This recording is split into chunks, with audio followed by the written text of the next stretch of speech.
A young boy memorizes scripture as a gift to God.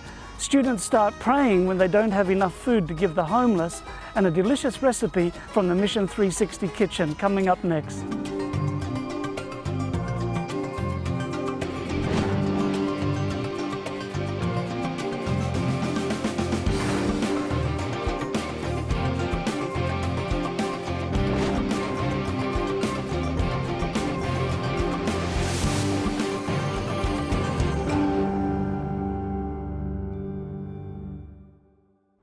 Hello and welcome to Mission 360. I'm Gary Krause. Today's program is coming to you from St. Petersburg, a city on the Baltic Sea, which is really the cultural heart of the Russian Federation. This is a massive city built on many different islands with many bridges spanning their way throughout the city. And behind me is the iconic Hermitage Museum. This museum is full of artworks from throughout the centuries, and I'm told that if you visit this museum, you can see only up to 3% of its total holdings. The rest are in storage.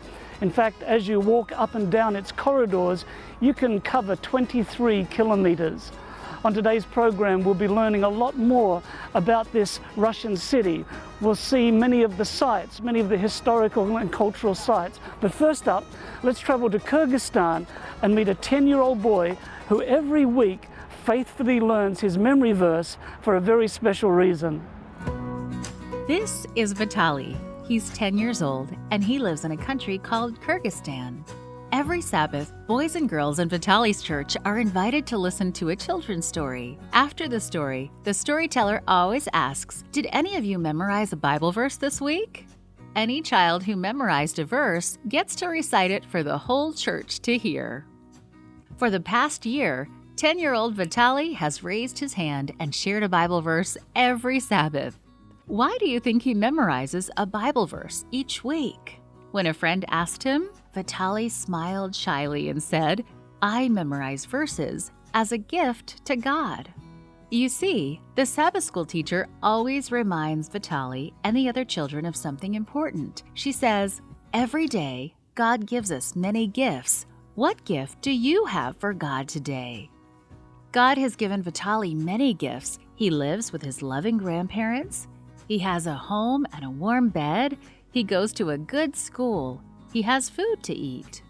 But Vitaly didn't have any money or toys to give his gifts to God. He wondered for a long time, what gift can I give to God?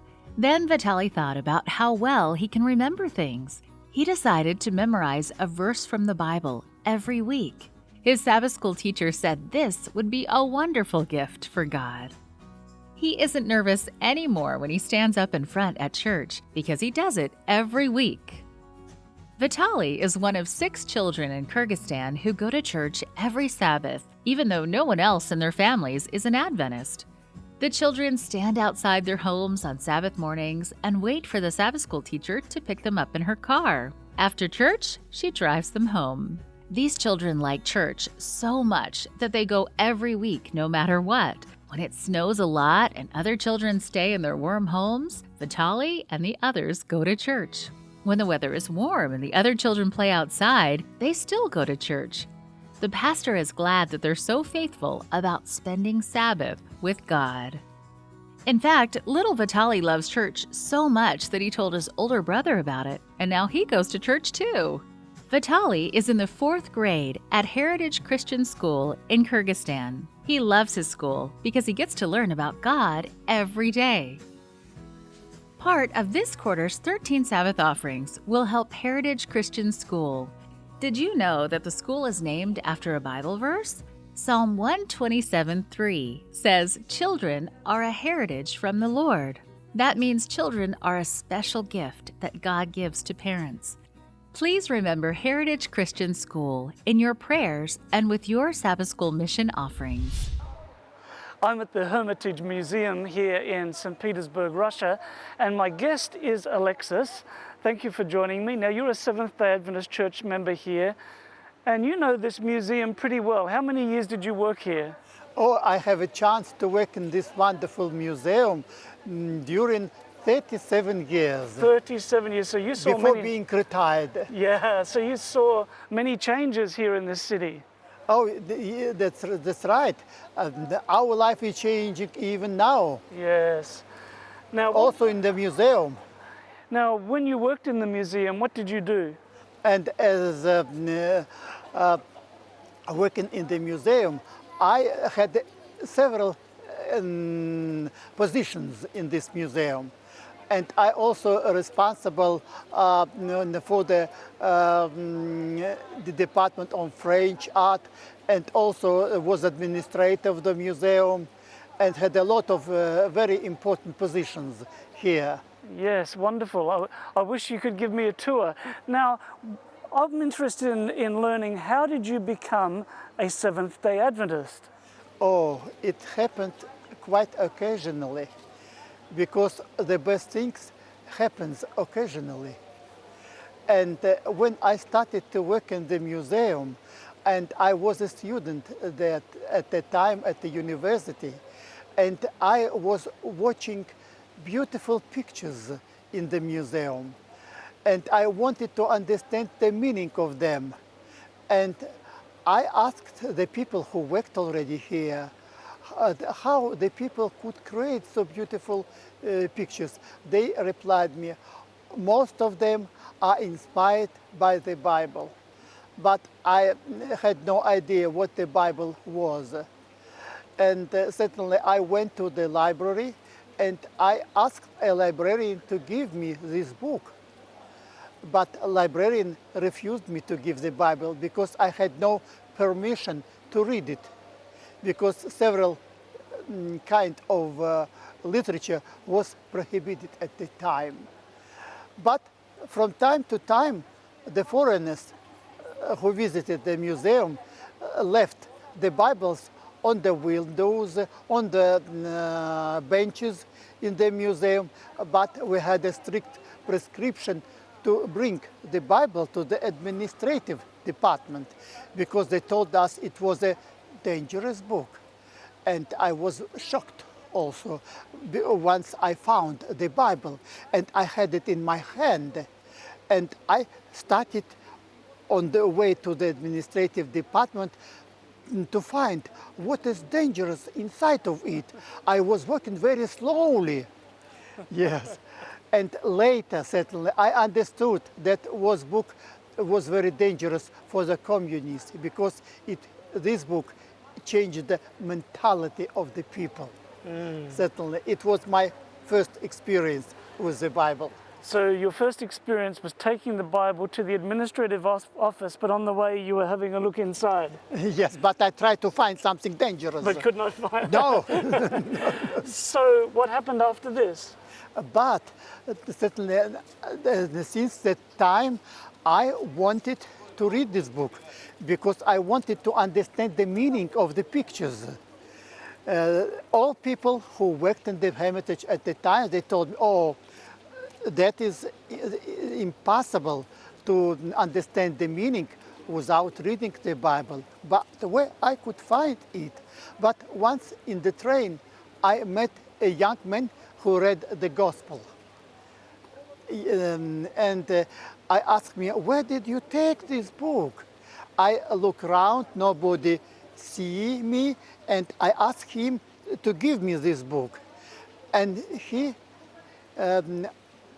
invited me at that moment to go with him on the next Sabbath day to the people where I could read this book. Yes, and he brought me to the Adventist church. And at first I hesitated very much, but I felt that he was a good man. And it was a small barn, a small house, where the people gathered at the time, at that moment. And when I entered, I see that the room was full. And the things which I had there, I was shocked. I took a seat at the door just in case, because I didn't understand the meaning of the word Adventist. I supposed that maybe it was something sex or something like this. But later I understood that the importance of this thing. And there I saw for the first time the Bible. We had a single Bible in the church. We read it after sermon in the church, one after another. Yes, and certainly during Perestroika, when many foreigners started to come to our city, and they brought the Bible. And the first Bible, which the pastor had in Russian language here, he gave me. So Alexis, you got a new understanding now of the background to the pictures, but how did the Bible and starting to attend the Adventist church change your life? All changing things which happened in my life since that time became quite visible. For example, when I started to understand the meaning of the pictures, I felt that I know the museum much better than other people who worked here for a long period. And the administration of the Hermitage gave me another position. I was appointed to be a chief of one of the departments here. Certainly, it was a miracle for me. And certainly, but the very important moment, it was that I started to change my relationship toward the people. This new position required from me to be very strict with the people. But I did the same thing. At first I was very strict, but I felt that I mustn't be too much severe with the people. I must be gentle with the people, because the Bible brought me to the God, and God gave me the love. And this love I started to spread in my life, and I became gentle toward the people. I started to negotiate with the people, not to insist to do something, but tried to find some conception which help us both. Mm-hmm. Yes, that was a miracle for me also. And using the Bible's principles, I solved a lot of problems in my life. Wonderful. And I do the same thing now. Now, Yes. terrific. Alexis, thanks for sharing with us some of your story today. Thank you. And viewers at home, the power of God's Word in one man's life and the power that it still has today to change lives. We'll be right back with more Adventist Mission after this break.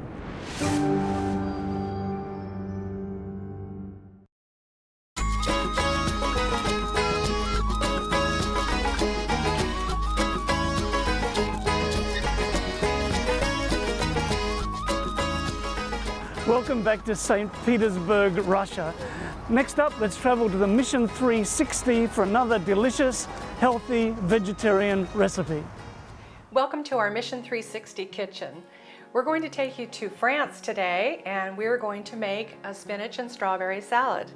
And that is going to be a very nice springtime addition to your menus. But of course, you can have it any time of the year because the ingredients are almost always available. So, all we do, and the thing that's nice about salads is that they're not precise measurements. You just kind of fill your bowl or your platter or whatever, so it makes it easy. So I'm going to take some pre-washed spinach, baby spinach, and just lay this out on the platter like this until I have enough for my guests, or until the bowl or platter looks nice and full. And then we're just going to top it off with some sliced strawberries. You want to do that, Kayla? Yes. Okay. And turn the leaves over so they look nice. I'll just sprinkle these over. Yes. Oh, looks nice and fresh. Sure does, and they smell good. I love the contrast with the green and the red. And if you serve people a large serving, that could actually be like an entree salad. But it makes a very nice side salad as well. So maybe let's add just a few more over in this corner, just so, yeah, just a little bit extra. Okay. That's good. That's good. Now we're going to make our salad dressing. Now the salad dressing can be made ahead of time, and you could have that in your fridge.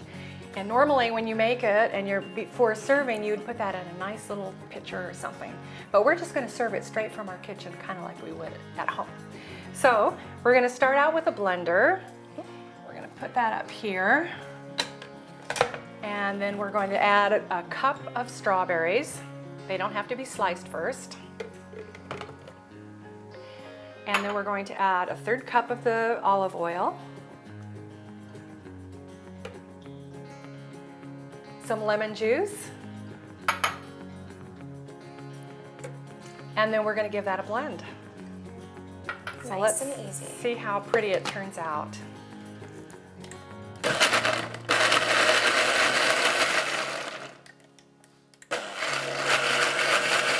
I think it's going to be nice.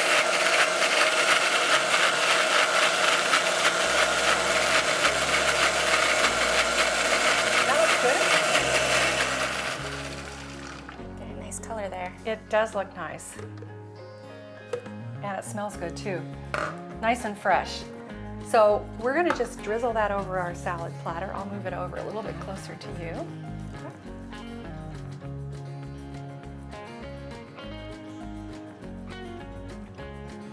Oh, nice and fresh. And it does make a difference when you use fresh ingredients. So try to do that when you can. That looks great. Awesome. Shall we try it? Yes, let's do that. Okay. Why don't you serve yourself and I'll serve myself too. Okay. We'll go family style. That works. Just take a bite there.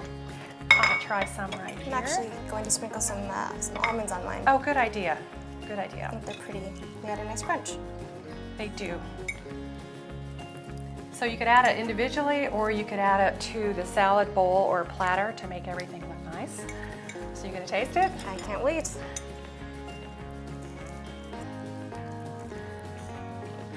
What do you think? I love strawberries. It's heaven. It's perfect. I love it.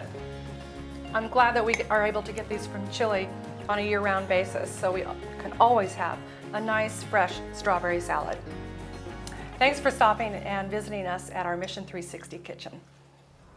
Next up, we travel to Puerto Rico, where some students remembered the story of Jesus multiplying the loaves and the fishes, and they prayed for a modern-day version.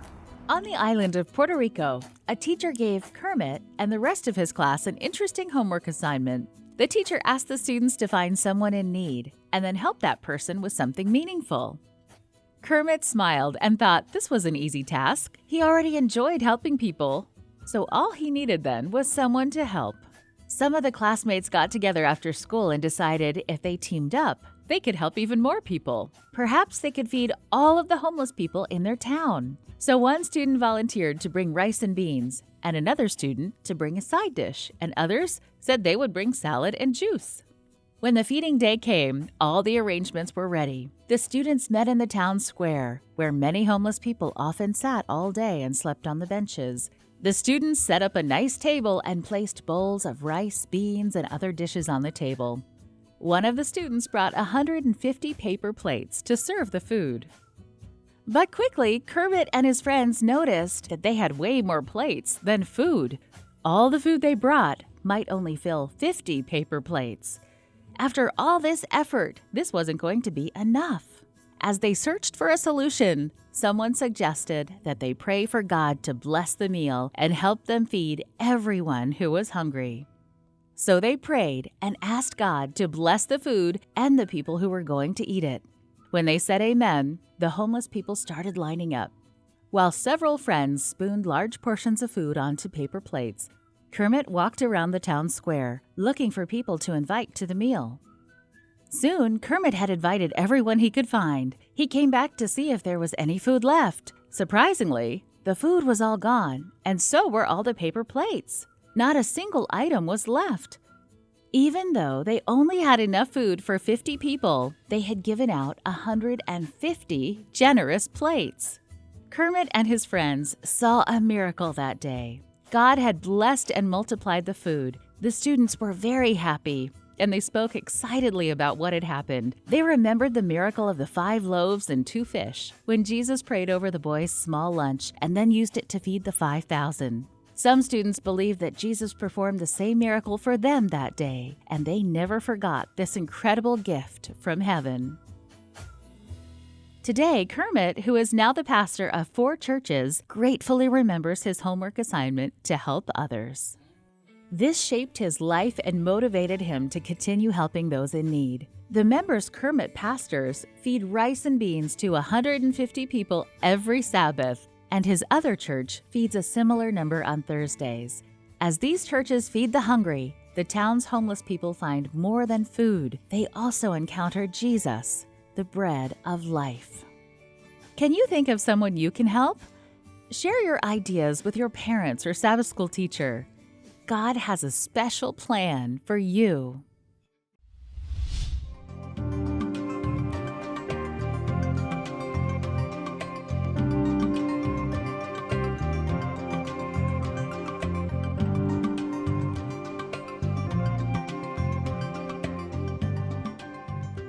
Well, I'm so glad you were able to join me on today's program, and I hope that you've been challenged and inspired by our 360-degree view of mission around the world. St. Petersburg, Russia, rural areas, Asia, Africa, the Americas, all around the world today, there are people on the ground who are there because of your prayers and your financial support of Adventist Mission. So I want to thank you for your mission offerings, for your global mission donations, for your continuing prayers, and your personal involvement.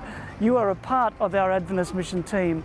As a small thank you for your participation, I'd like to send you a cookbook. It's called A Taste of Travel, and it features vegetarian soups from more than 130 countries around the world.